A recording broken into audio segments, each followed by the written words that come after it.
નમસ્કાર મિત્રો, હું છું જયેશ હિરપરા. કૃષિ મિત્ર ચેનલમાં આપનું હાર્દિક સ્વાગત છે. આજે વાત કરવાની છે ચૂનું અને જીપ્સમ વચ્ચેના તફાવતની.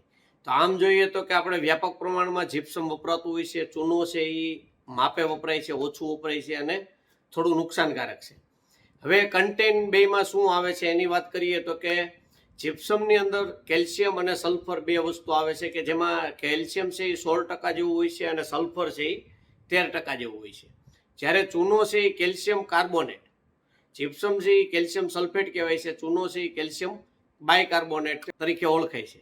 તો એમાં કેલ્શિયમનું પ્રમાણ ઘણું બધું હોય છે, 40% હોય છે, 12% જેવું છે એ કાર્બનનું પ્રમાણ હોય છે અને 48% જેવું ઓક્સિજનનું પ્રમાણ હોય છે. એટલે ચૂનાની અંદર છે ઓક્સિજનનું પ્રમાણ વધારે હોય છે, પણ એ વધુ પડતું જાય તો એમાં નુકસાન કરે છે. બીજું કે એ જમીનની પીએચને અસર કરે છે. જ્યારે ઊંચી પીએચ વાળી જમીન હોય, જેમ કે દરિયાકાંઠાની જમીન છે કે ગુજરાતની અંદર વાત કરીએ તો સૌથી વધુ દરિયા કિનારો છે, 1600 કિલોમીટર દરિયા કિનારો છે. તો એમાં દરિયાકાંઠાની જે જમીન છે એમાં સોડિયમ અને ક્લોરિનનું પ્રમાણ વધારે છે અને પીએચ જે છે એ 7-8 કરતાં 8-8.5 કરતાં પણ ઊંચી છે. હવે 8.5 કરતાં પીએચ ઊંચી હોય અને ચૂનો જો આપવામાં આવે તો એમાં ફાયદો કરવાની જગ્યાએ નુકસાન થાય છે કે બીજા જે તત્વો પડ્યા છે એ તત્વનું એ બોન્ડિંગ કરી રાખે છે અને તત્વ લેવા નથી દેતું.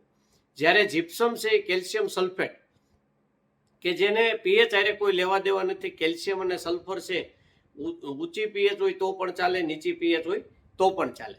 હવે બેયને વાપરવાની રીત કેટલી, એટલે કે 1 એકરે કેટલું વાપરવું, તો કે ચૂનો છે એનું પ્રમાણ 80 થી 100 કિલો પ્રતિ એકર, એટલે કે 30 થી 40 કિલો પ્રતિ વીઘે વાપરવાની ભલામણ છે. અને જ્યારે જીપ્સમ છે, જીપ્સમ એનું ડબલ વાપરવાનું છે કે 200 થી 250 કિલો પ્રતિ એકર, એટલે કે 40 થી 50 કિલો પ્રતિ વીઘા પ્રમાણે એનો વાપરવાની ભલામણ છે. હવે જ્યારે ચૂનો અથવા જીપ્સમ આપવાનું હોય ત્યારે સાથે એની ફોસ્ફેટિક ફર્ટિલાઇઝર આપવાના નથી, કેમ કે ફોસ્ફરસ જો કેલ્શિયમ હારે સાથે આપેલું હોય અને સંયોજન તો એ પાછું ઉપલબ્ધ થવા દેતું નથી. કેલ્શિયમ પણ કામ નથી કરતું અને ફોસ્ફરસ પણ કામ નથી કરતું.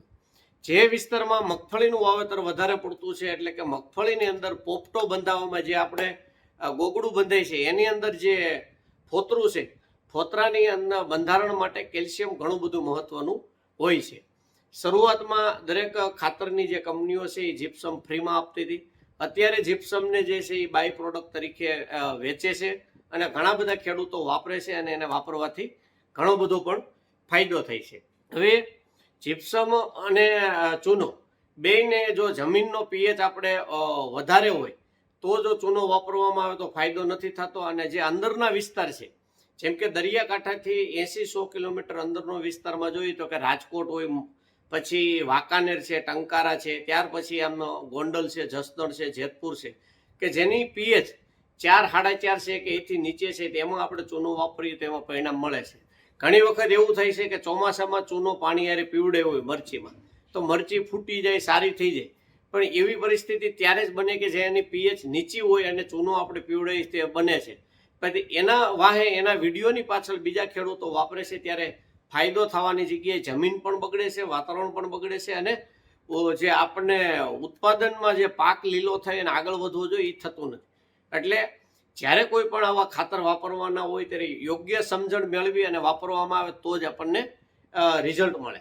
કે જેમ કે નીચી પીએચમાં ક્યાં ખાતર વાપરવા, તો કે નીચી પીએચમાં જ્યારે zinc, ferrous, copper sulphate, zinc sulphate, ferrous sulphate છે, ચૂનો છે, આ બધા ખાતર જે છે એ નીચી પીએચમાં વાપરી શકાય. જ્યારે ઊંચી પીએચ હોય ત્યારે કયા ખાતર વાપરવા, ત્યારે કે પોટેશિયમ છે, મેગ્નેશિયમ છે, કે એ બધા ખાતર જે છે એ એસિડિક ખાતર છે, એ બધા આપણે ઊંચી પીએચમાં વાપરી શકાય. નાઇટ્રોજન અને ફોસ્ફરસ છે એ ન્યુટ્રલ કોઈ પણ પીએચમાં ચાલે છે, મેજોરિટી ન્યુટ્રલ પીએચમાં ચાલતા હોય છે. તો આવી રીતે ખાતરનું જ્યારે આપણે કોમ્બિનેશન કરીએ ખાસ જોવાનું છે. આપણો પાક કયો છે, આપણી જમીન કેવી છે, બીજું કે આપણે આગળનો પાક કયો લીધેલો છે, એને આધારે જ્યારે ખાતરના ડોઝ આપણે બનાવીએ છીએ તો જ આપણને એમાં ફાયદો થાય છે. બાકી ઘણા બધા આપણે ખાતર મિક્સ કરવા છતાં પણ આપણને ફાયદો નથી થતો. પછી છેવટે એવું થાય છે કે આપણે ડીએપી છે કે યુરિયા છે, પોટાશ છે એ નાખી બરોબર છે, બાકીના વધારાના જે સાઈડ ખાતર કેલ્શિયમ, મેગ્નેશિયમ, સલ્ફરવાળા હોય, ઝીંક, ફેરસ, બોરોનવાળા હોય, તો એનો વાપરવાથી ફાયદો નથી થતો એમ સમજી અને આપણે છોડતા જઈએ છીએ. ત્યાર પછી પરિસ્થિતિ એવી થાય છે કે કોઈ પણ પાક હોય પાકવા ઉપર આવે એટલે વહેલો પાકી જાય છે, વજન ઘટે છે અને ઉત્પાદન જે જોઈએ એવું મળતું નથી. તો બેલેન્સ ન્યુટ્રિશન તરીકે જો પહેલેથી જ ખાતરમાં આપણે ધ્યાન રાખેલું હોય અને સમજણપૂર્વક ખાતર આપેલા હોય તો આપણને એમાં સારો એવો ફાયદો થાય છે. જો આ માહિતી સારી લાગી હોય તો અન્ય ગ્રુપમાં શેર કરો અને અમારી ચેનલ સાથે જોડાયેલા રહો.